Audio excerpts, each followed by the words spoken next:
Welcome to the Jeremy Hill Show. If you're easily triggered, leave now because this is not the show for you. Now, what I'm going to talk about in this reaction video, man, I want to talk about teachers. Teachers who are fed up. Teachers from various racial demographics. Teachers who are tired of the day-to-day grind and tired of dealing with difficult students, but not just because of all those things I just mentioned, but because these children are truly not learning anything. They don't have any critical thinking skills. They can't solve a problem. You have to hold their hand through everything. You understand me? And a lot of the problems start at home. They want these teachers to be babysitters instead of educators. You know what I mean? So I'm going to give you two testimonials from teachers who's going to tell you some of the issues that they're having about the craft that they so passionately love to perform. Yeah, baby. Now, let me go ahead and get it started. Like I always tell you, let's get it. Sometimes these kids, I don't understand how they ended up to this point. You know what I mean?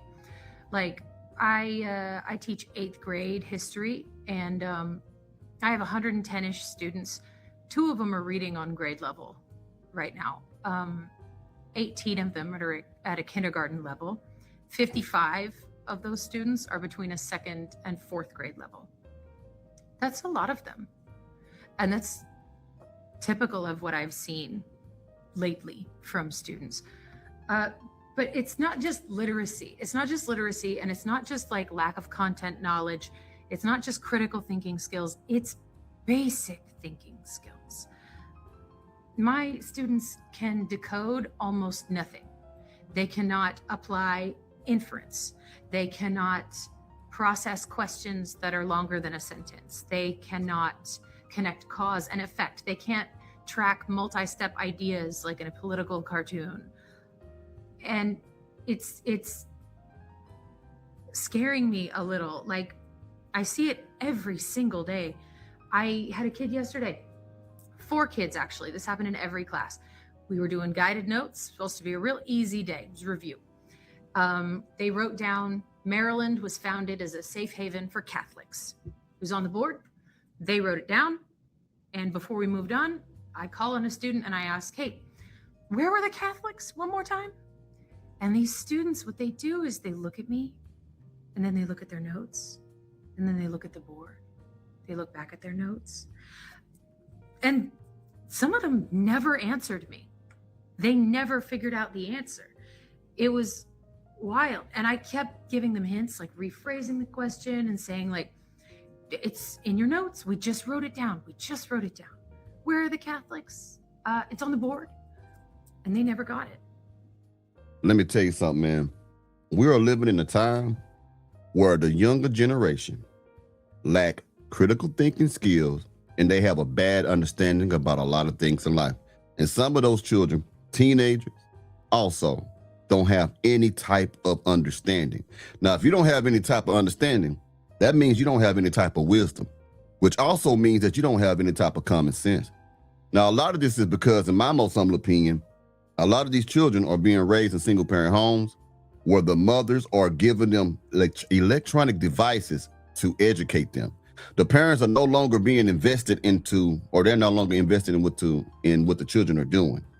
So therefore, the children are not also, my whole words messed up. I sound like the kids that she's talking about. What I'm saying is the parents are not invested in what the children are doing, and that the children are not invested into the educational system. That's what I was trying to say. Excuse me. You know what I mean? Because they see it from their parents, man, or they see it from their one parent. You understand me? We're living in a dangerous time where you have to literally hold people by their hand. You have to tell them what to do. You got to tell them step by step to step what to do. You have to micromanage people. When I grew up in my generation, they threw you out there. It's like they threw you in the water, sink or swim. You got to learn how to figure it out. And the thing is, these children are so safe now in certain ways, in certain areas of their life, that parents, I want to be my child's friend, to the point to where they are hurting and crippling their children.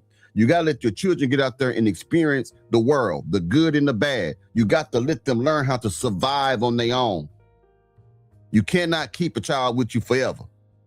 You know what I mean? You got to let them fall down and learn how to get up on their own. You don't have to help them back up. You got to let them fall down and figure out, man, I need to push myself up. I need to pull myself up. You got to teach them how to depend and rely on themselves sometime, man. You understand me? This is sad, man. This is really sad that you got a bunch of children growing up to know nothing. A bunch of sheep. You can tell them anything. You can manipulate them because they don't think for themselves. They don't know how to think. All they know how to do is react and be impulsive. You understand me, Jack? Can you dig it? They can't read their own notes. Not, and I don't mean their handwriting. I mean, like, they can't understand. They can't make heads or tails of it on the page. I had a kid today. I have these extra credit assignments, 3 of them. They're on the wall. They could turn it in at any time. And I think they're pretty easy. Like this one, and it replaces your lowest daily grade. So like end of the quarter, lots of these start to roll in. This one says, on a separate sheet of paper, choose 4 principles of the Constitution, and for each one, write what it means in your own words, an example of how it works in the US government today, and a personal example, how that principle might show up in your own life, school, or community. I wrote them an example, and I labeled it, do not use the example, and I even gave them a checklist at the bottom. Make sure you have these 4 things so you can get full credit before you turn it in. Make sure you have the 4 principles and the meaning and the examples. Make sure it's 1 full page. And this student just turned it in, and I read it. First of all, they don't write it on a separate sheet of paper. I've only had 1 kid this year do that. They just write like in the spaces of the instruction, like in the margins and stuff. Very bizarre. But like they just don't do the assignment. It's like they don't understand because it's not written in like a multiple choice format. That is scary, man. That is very scary for the future of America.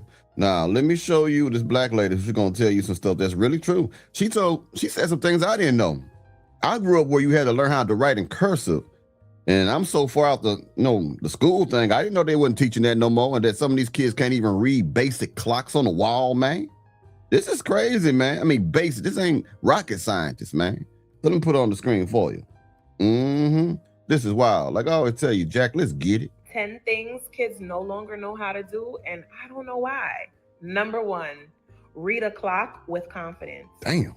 They're always asking, what time is it? What time is it? I'm like, look at the clock. They're like, I don't know how to read that. And they say that to you with confidence. What's happening? Number 2, write in script.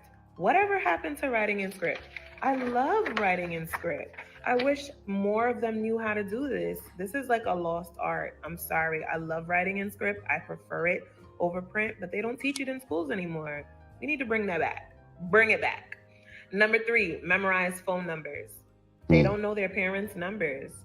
They don't even know what apartment they live in.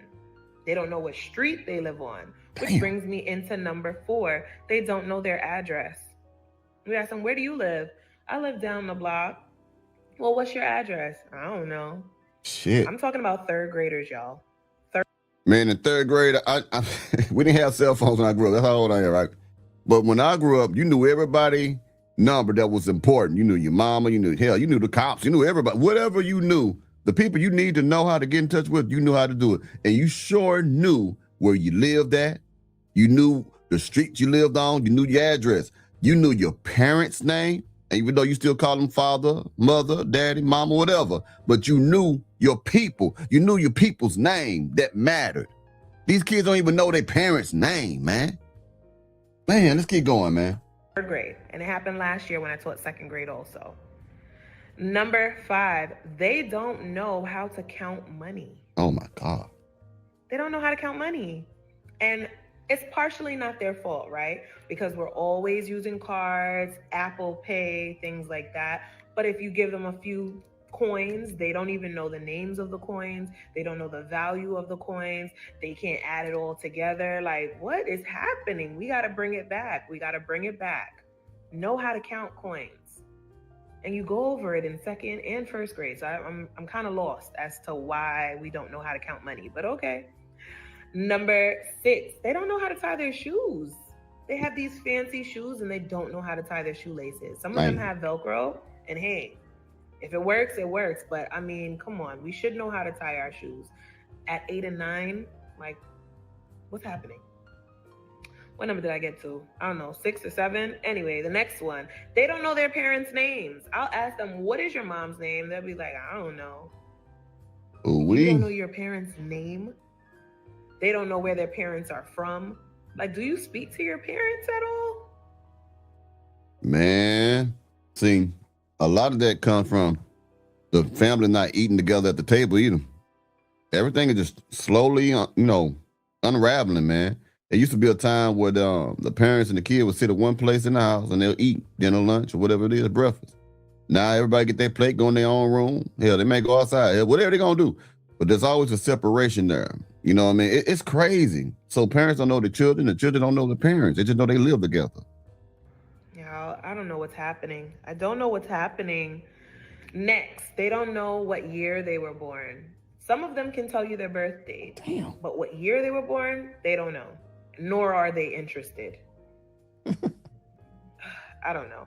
Next, they don't know how to use a dictionary. Now, yes, everything is on the phones now. They use iPads and things like that, but still being able to put things in alphabetical order. They don't know what something means, but they're also not interested in figuring out what it means. Yeah, now they have dictionaries on their phone where they're able to look things up, but to actually look it up when you know that you don't know about it, there's no effort being put into that at all. So, of course, they're not going to use a dictionary. They don't even use their phone. All they have to do is copy down what the word is and read what it means, but they're not even going to do that. So, And last but not least, I think this is number 10. If it's not, y'all fill some down below. The last one is how to follow multi-step directions. Yes. If I tell them, go over there, get me that book, and then when you're done, wipe that desk off and then bring me the paper out of the book. They go, oh, okay. They go to the book and then they be like, what did you say to do again? Yeah. You're not listening. You're not listening at all. Now, we know they ain't listening. All the type of shows I do, especially about the modern day woman, you can tell they ain't listening. They don't know how to listen. Well, anyway, man, y'all let me know what y'all think about this particular piece of content, man. I'll be talking to y'all pretty soon, man. Y'all take it easy now, you hear me?